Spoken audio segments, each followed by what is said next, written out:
Thank you for being with me. We continue with Chapter 4, How to Read What People Really Mean. The signals that convey our true meaning.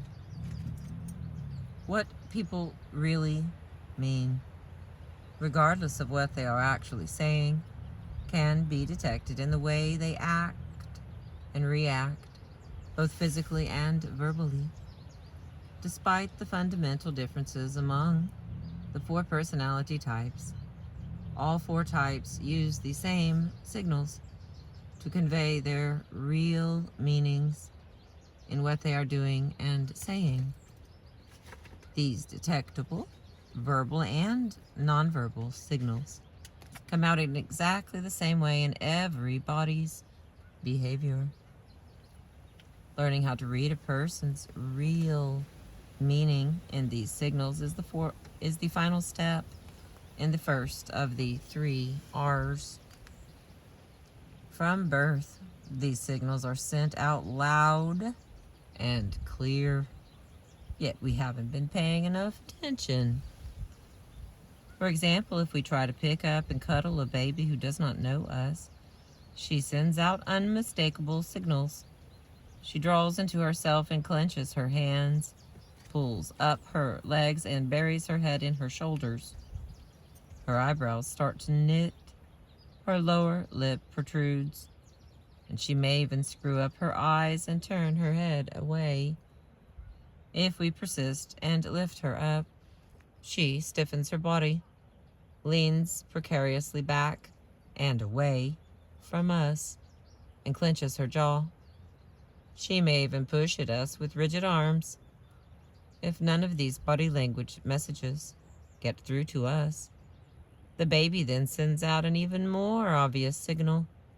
She cries. She doesn't cry gently or softly.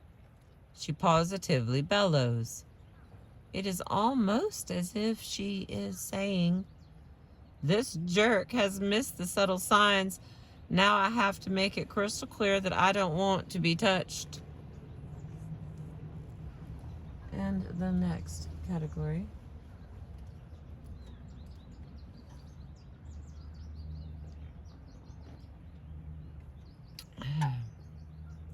Putting up a good front.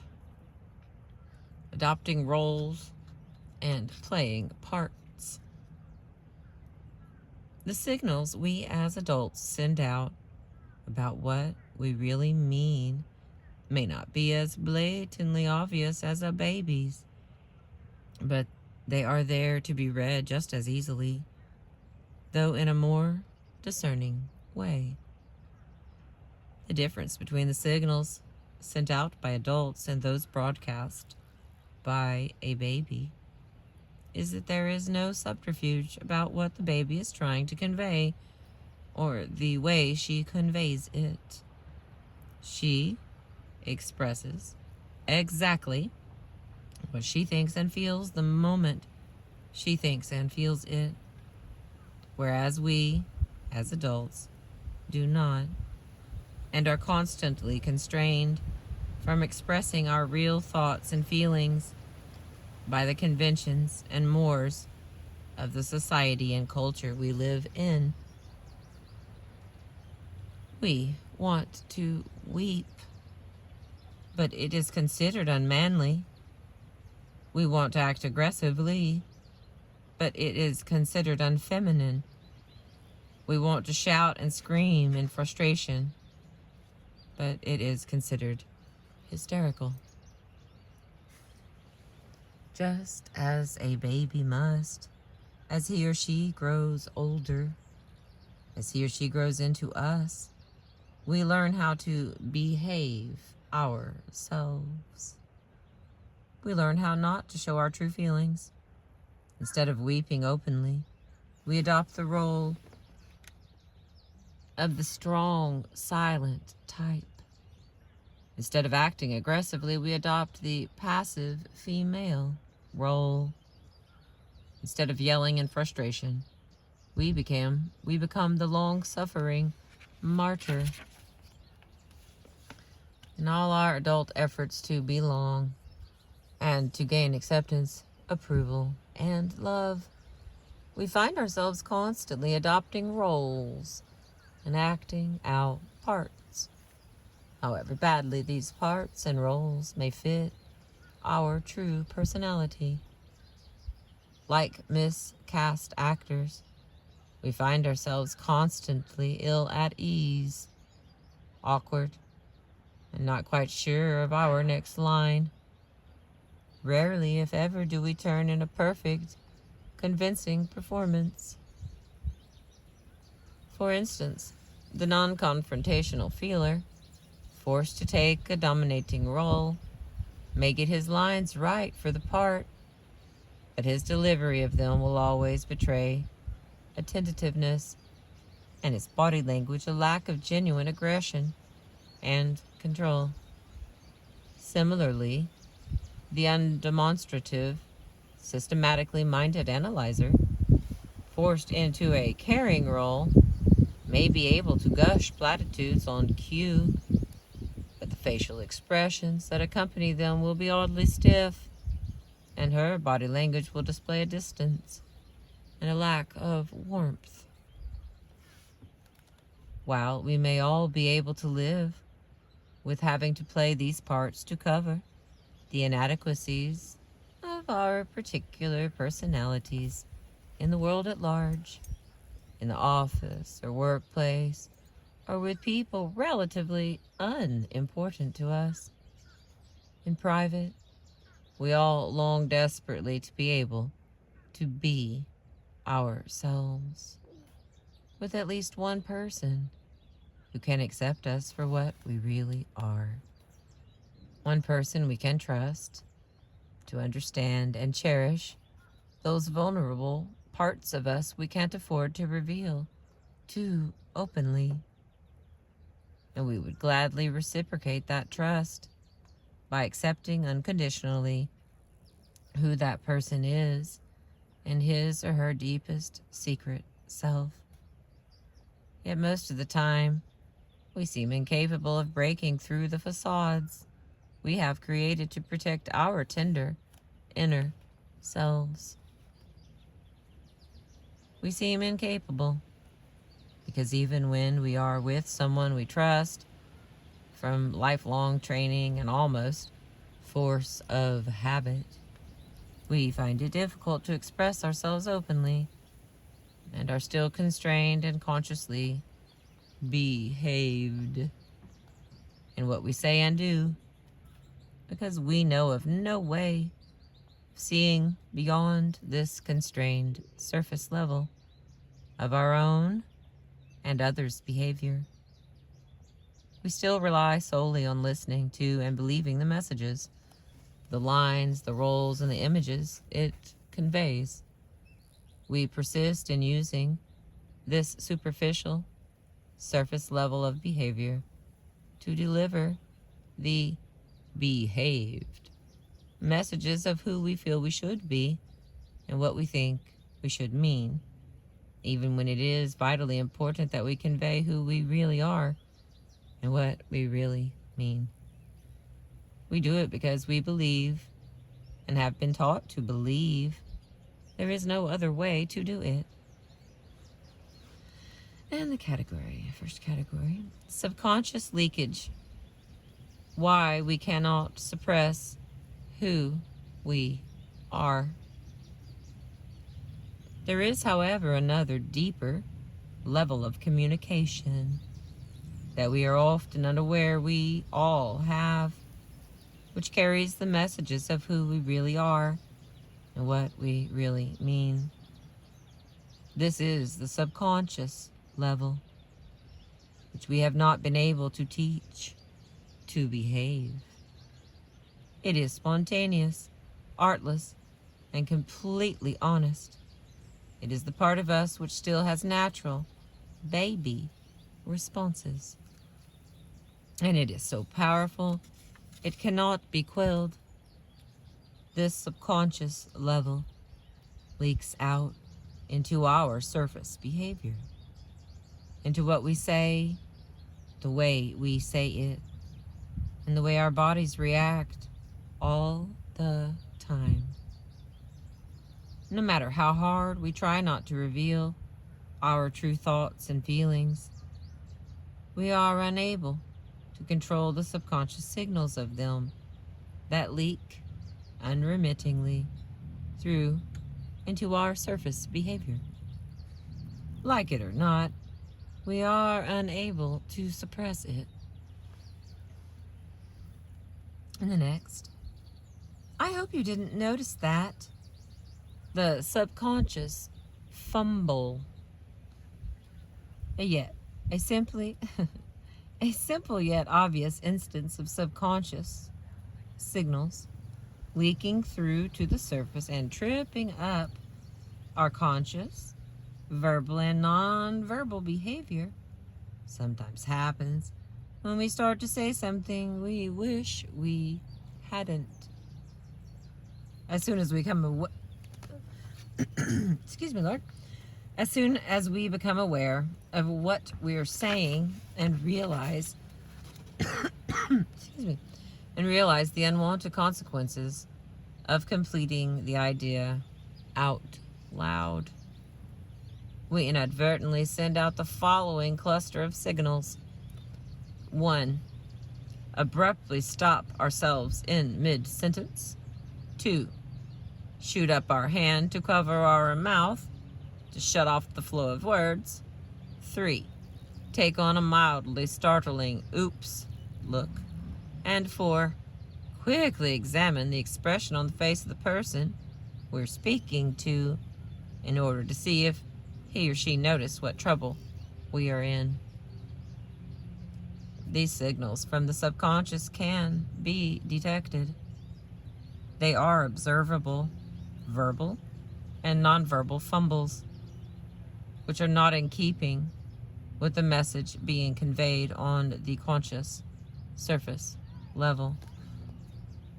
These individual fumble signals group together into clusters that carry unmistakable messages.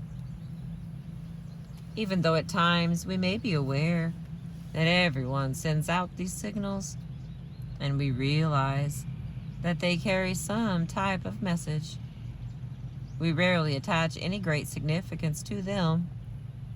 Instead, we concentrate on and accept only what people want us to hear and see, just as, in turn, we hope they will only concentrate on and accept what we want them to see and hear.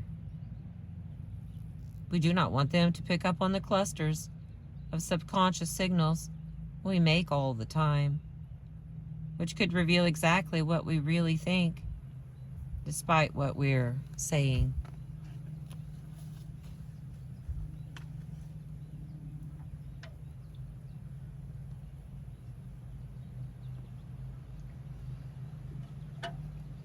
The next category.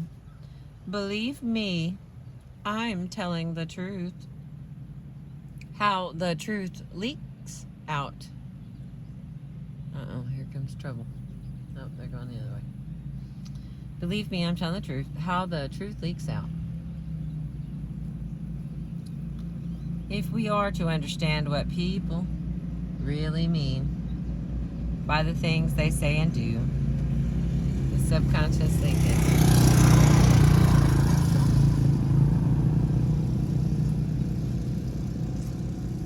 Let me try it again.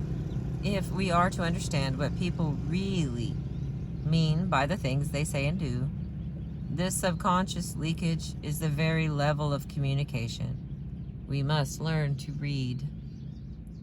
These clusters of signals are the language of the innermost self, openly revealing exactly what it means. Consider, for example, the following clusters of signals sent out by a man who is suspected by his wife of being unfaithful. Earlier in the evening, he has called to tell her he will have to work late yet again, and at 3 a.m. he arrives home looking appropriately exhausted. Yet this evening she has even more than her usual uneasy feeling about him, and decides for the first time to confront him with her suspicions. As she talks, he folds his arms across his chest and turns side on to her. He does not hear her out. His reaction to her accusation is one of anger. He plants his hands on his hips and turns to face her. He glares at her, purses his lips, looks her straight in the eye without blinking, clears his throat, and says, "That's ridiculous. Why would anyone in my position want to play around with a younger woman? He'd have to be crazy." Then, getting a grip on himself, he rubs at his nose and smiles reassuringly at her. He takes her in his arms, saying gently, "Honest to God, darling, I'd never, ever do anything like that, really." He laughs. "It was just that frustrating managing director personally asked me to do a gargantuan-sized rush job.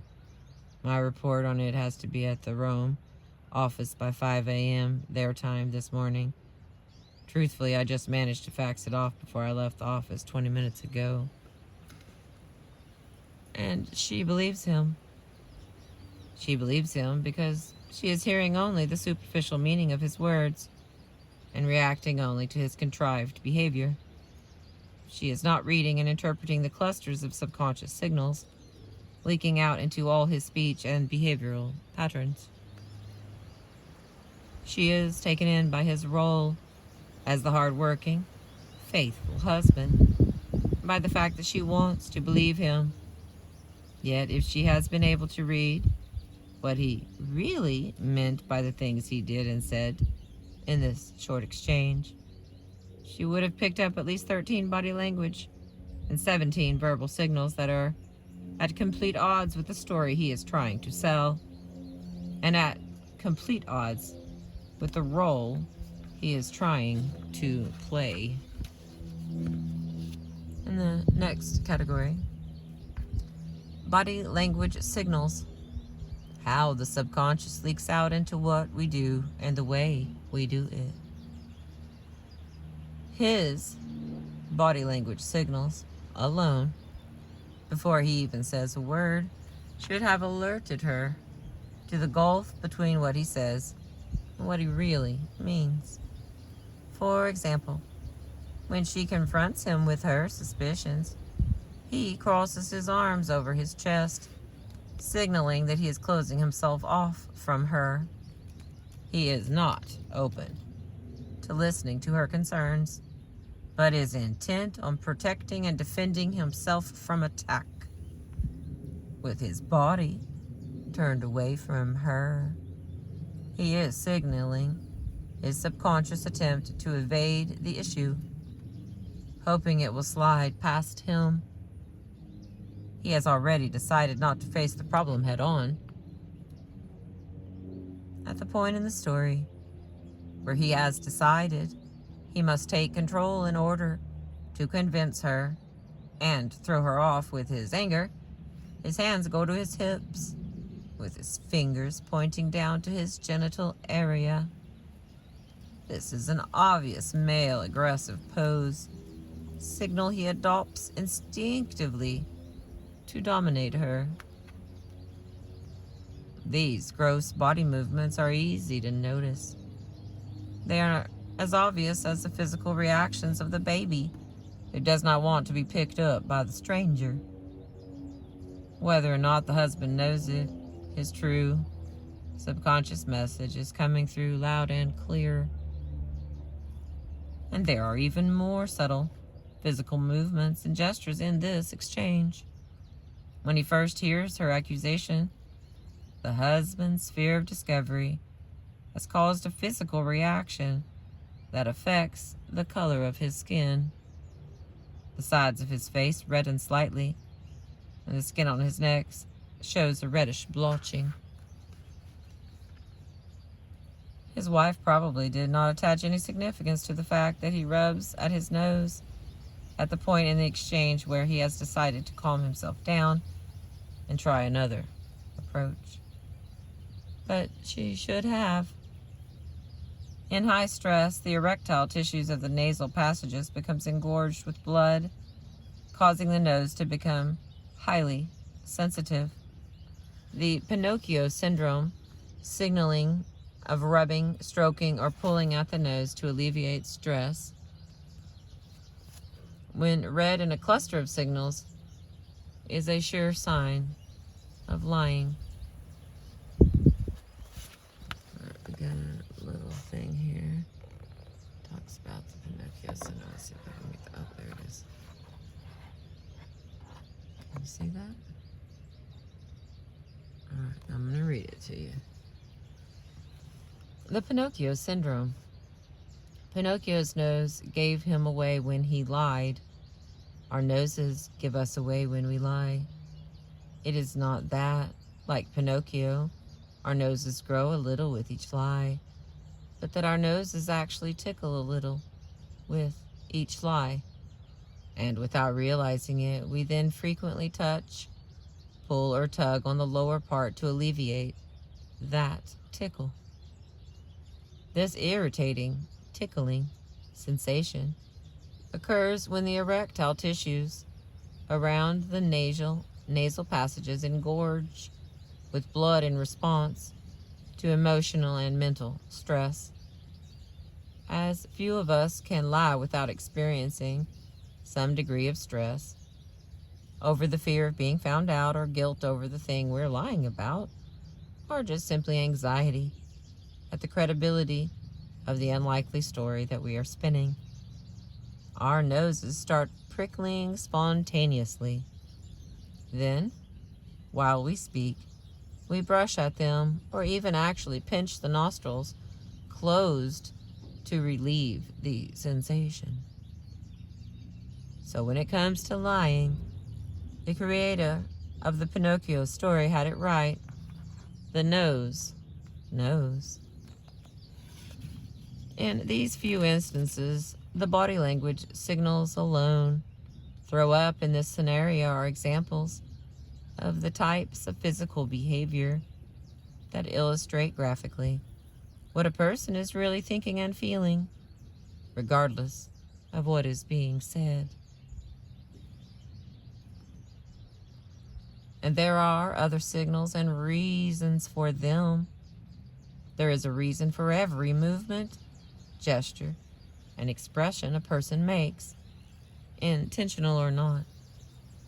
In stress especially, the body needs to dissipate energy with movement, and those movements subconsciously signal, despite the actors, roles, and lines, what is really going on in the mind of the real person behind them.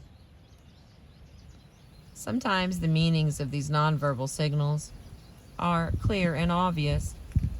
At other times they appear ambiguous, puzzling, even totally incomprehensible.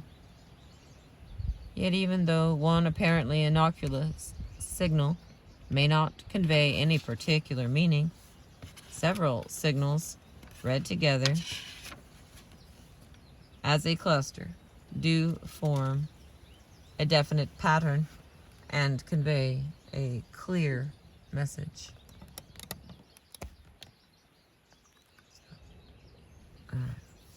Next category, verbal signals. How the subconscious leaks out into what we say and the way we say it.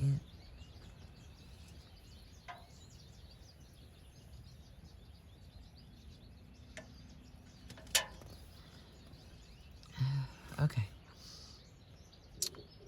The message becomes even clearer when the nonverbal body language signals form clusters, along with the verbal signals. Verbal and nonverbal signals work in tandem. They complement and reinforce each other. The combined subconscious leakage into what a person says, how he or she says it, and the way his or her body reacts produces a richness of clusters of verbal and nonverbal language that delivers the true message of what that person means with unconscious eloquence. Even though we believe we have total control over what we say, and we tend to use speech as the primary mask to convey our chosen image in our role playing, the subconscious truth of what we really mean still leaks through. The Freudian slip is the most obvious. For example, the cheating husband's inadvertent reference to a younger woman when his wife has made no mention of the age of a possible lover at all is an allusion that, had the husband had conscious control of what he was saying, he would never have used.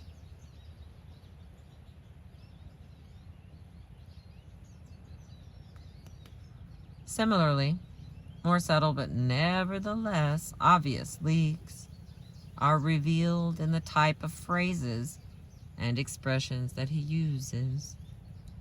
For example, he employs the expression play around. He does not think of himself as doing anything so vile as committing adultery, so he minimizes his unfaithfulness in his own mind into playing around. His use of the expression do anything like that is also self-revealing. Anything like playing around is still playing around, is in fact adultery. Less obvious, but just as telling, subconscious leaks can be detected in the choice of words used.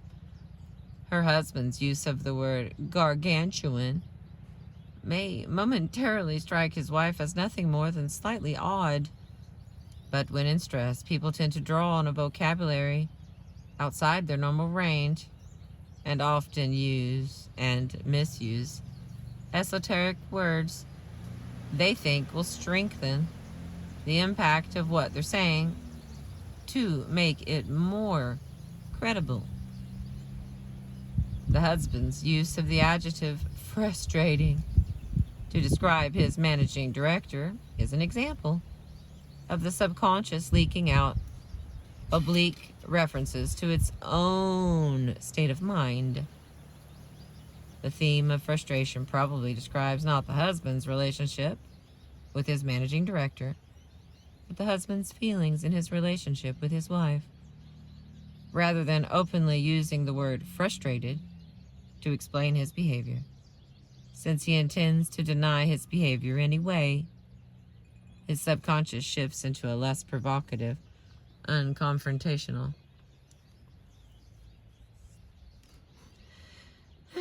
Frustrated to explain his behavior, since he intends to deny his behavior anyway.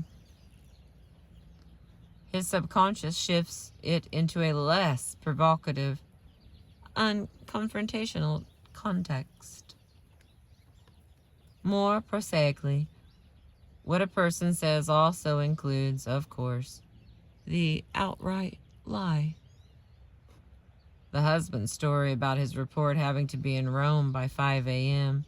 their time this morning is obvious rubbish once you look beyond the glibness of his delivery.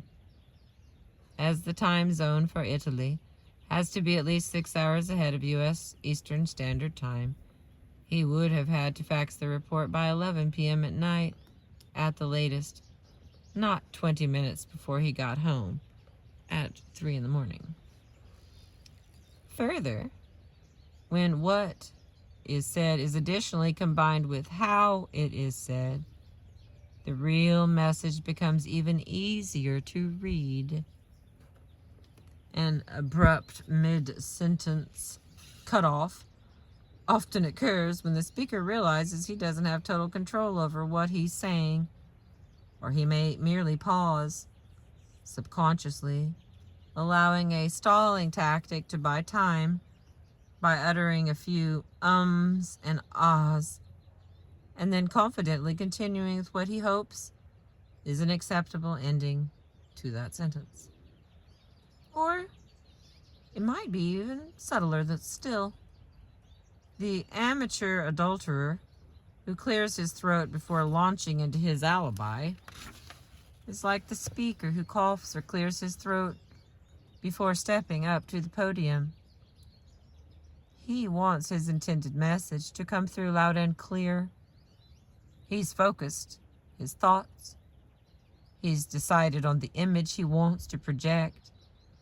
He's determined to convince his audience. Cough, cough. I'm ready. Here it comes. How what is being said is also strongly influenced by changes in the volume, the rate, the pitch, and the tone of the voice. There is as much subconscious information being leaked through these outlets as there is in any of the other previously discussed. A person is rarely conscious until it is too late that she has started to speak more softly or more slowly, or even louder or more quickly than she normally does. She is frequently unaware that the pitch of her voice can change because of what she is really thinking and feeling. A list of verbal signals and their meanings appears in the appendix. I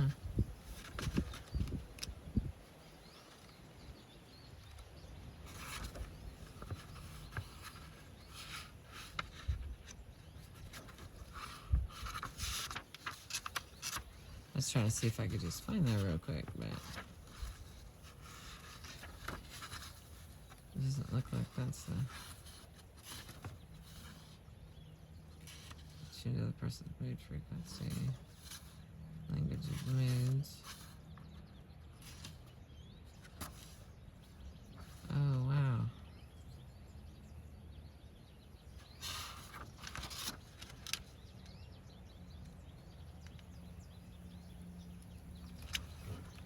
What page is it telling me to go to? Hang on. Stay with me. I'm messing with stuff now. It just says appendix. Oh, there it is. The whole appendix.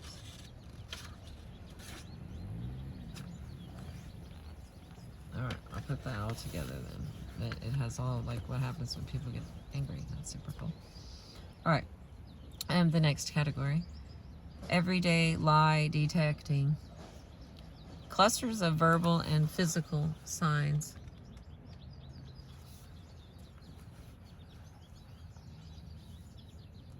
These few explanations of lie detecting, which reveal what a person is secretly thinking, no matter what he or she may be trying to convey on a superficial level, are examples of the sort of verbal signals and clusters that have to be picked up on and read. When verbal signals are combined with non-verbal signals and grouped into clusters, the subconscious message sent out to us is unmistakable. The scenario of the unfaithful husband being purposely and all too consciously deceptive illustrates that even when what a person says is the exact opposite of what he or she really thinks and means, the real subconscious message can be read with unmistakable clarity. When the difference between what someone is thinking and saying is less polarized, the detectable signals can still be read with equal clarity. None of us can staunch the leakage of these signals into our conscious behavior. We send them out in some way or other in every waking moments of our lives. And the last little part for this chapter and this section. The uneasy feeling of missing something. The importance of reading the real message.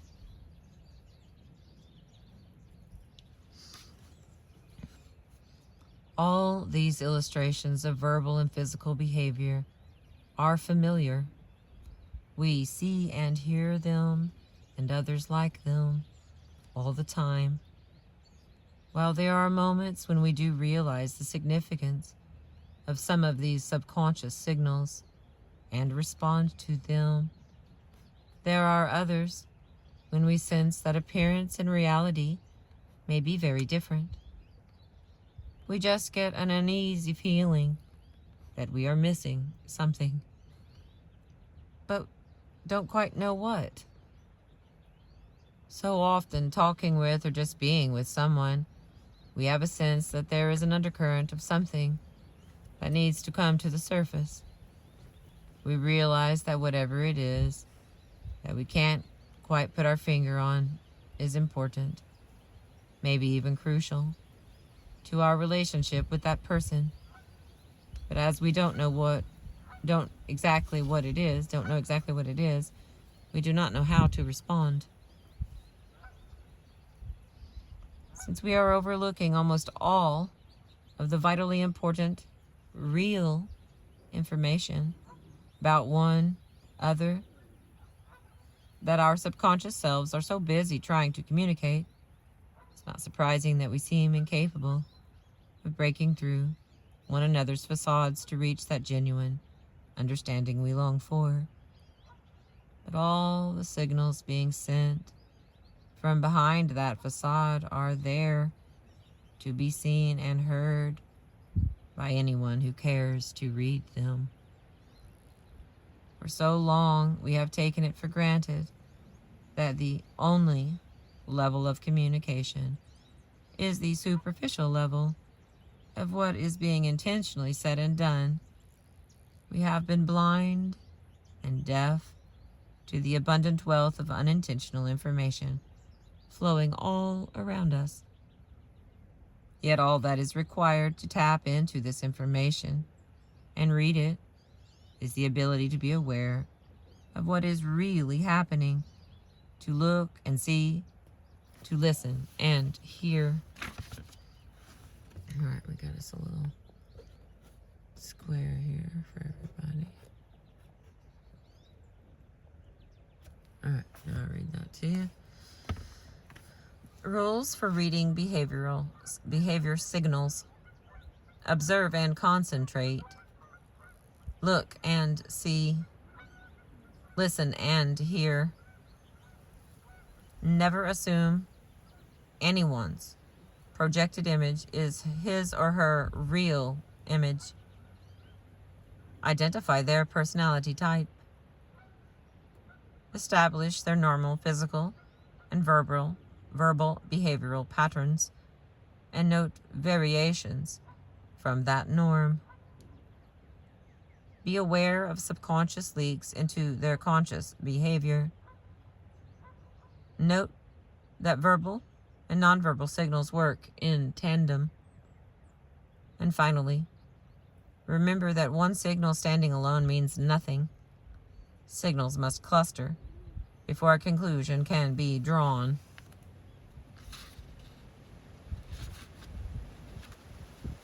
And that is the end of that. The next one will be read and respond. Acceptance and rejection. The wind is picking up as I expected it would.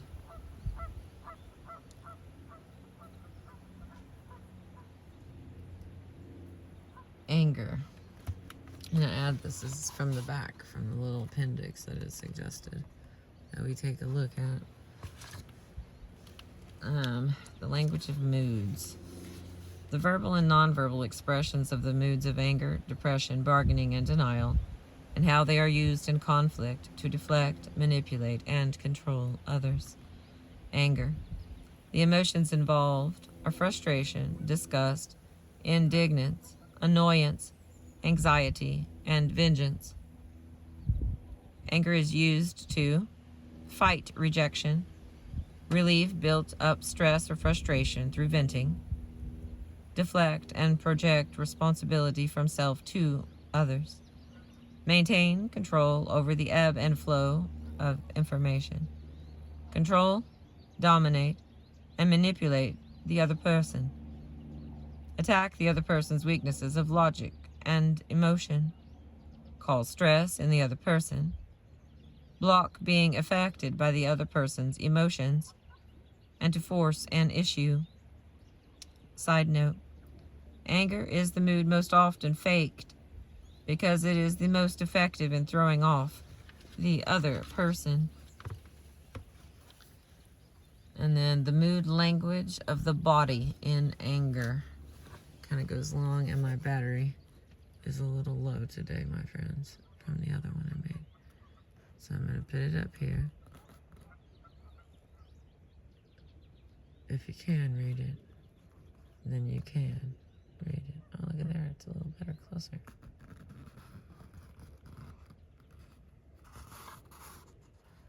Okay, I'll get a little closer there.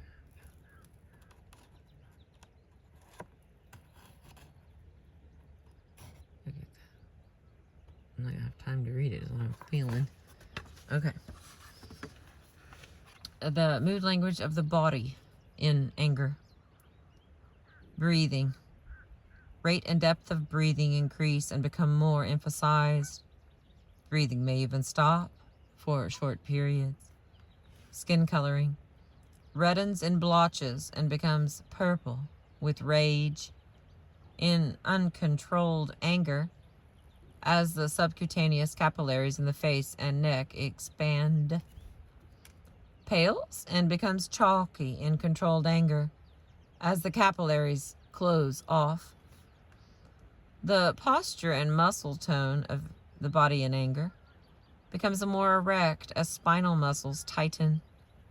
Larger muscle groups flex as blood is rerouted through the body into these more powerful groups. One or both shoulders rise to highest position, and the jerking movements begin. The proxemics of the body in anger. In red-hot anger, increased use of intimate zone or rapid movement from zone to zone. In white-cold anger, use of social or public zones only. The eyes in anger. They become bright and hard. They stare coldly and defiantly. They try to stare down an opponent to dominate and control, or they glare almost without blinking to manipulate. The eyes stare coldly with a false look of happiness frozen on the face. Muscles tense around the eyes. Muscle tics may begin at the side of one or both eyes to hold anger in check. Upper and lower eyelids may narrow into a squint. White may become visible below the irises. The eyebrows in anger. They come together and they close down toward eyes in a frown, or they pull up, exaggerating the size of glaring eyes. The forehead in anger. Vertical furrows form as the eyebrows come together, or horizontal furrows form as the eyebrows rise. Pulse may start throbbing at temples. The mouth in anger. The lips tighten. They're either drawn back or pursed together. The lip or the tongue biting may begin to control anger. Teeth are clenched or they grind. The nose in anger. Nostrils dilate and may flare. Rapid, audible inhalation and exhalation through the nose begins. The head in anger. The jaw juts out and the head goes back without a side tilt. Jaw muscles tighten and may throb. Head turns away as large breath of air is inhaled loudly. A figure L may form with thumb placed below chin and index, but the finger is tended up to the side of the temple. The arms in anger. They come in close to the body. They cross very high over the chest, with shoulders raised with or without the accompanying formation of a fist. The hands in anger. They point or shake in the other person's body space. They pound, slam, or drum on inanimate objects. Fists form either in plain sight or hidden. Hands go to hips, elbows out. In males, fingers may point toward genital area in a classic anger, aggression, domination pose. Hand begins to rub back of neck. May be prelude to violent reaction. The hands steeple together in a prayer position to show contempt for the other person. The legs in anger. They form a figure 4, with ankle of one leg resting on knee of other leg to hold the other person off. Or one leg crosses over the other at the knee, with the lower part of the upper leg swinging rapidly back and forth. In females especially, a sign of growing anger. And the last on the legs is legs and knees begin to shake. All right. The feet in anger. The heels come together with toes pointed outward in a cocky V, military position. The foot begins to tap to show agitation or impatience. And the last little section here, I want to say I appreciate you. Thanks for letting me read to you. I've been reading How Can I Get Through to You by D. Glenn Foster and Mary Marshall. But I know my phone's about to die, but I want to read this part to us. The mood language of the voice in anger. The speech mannerisms. In red hot or uncontrolled anger, verbal attacks begin to spew out at rapid fire speed, together with jumping from subject to subject, before completion of sentences, tripping over words, sputtering, and emitting sounds that are not words because of the speeding up of the thought processes. Now in white cold, which is controlled anger, speech begins to slow down considerably as a basic, succinct vocabulary is used with all syllables stressed in a clear, cold tone of delivery as the need to control the other person grows. The tone of the voice in anger. It is threatening, sarcastic, mocking, bombastic, authoritarian, and callous. The rate of the voice. When it's in red-hot anger, it increases. When it is white-cold anger, it decreases. The volume of the voice in anger. When it is in red-hot anger, it increases for stress and emphasis. When in white-cold anger, it decreases for stress and emphasis. So volume goes up when you're super mad and goes down for stress and emphasis when it's the white-cold anger. 3 more. The pitch of the voice in anger. It rises because of internal stress.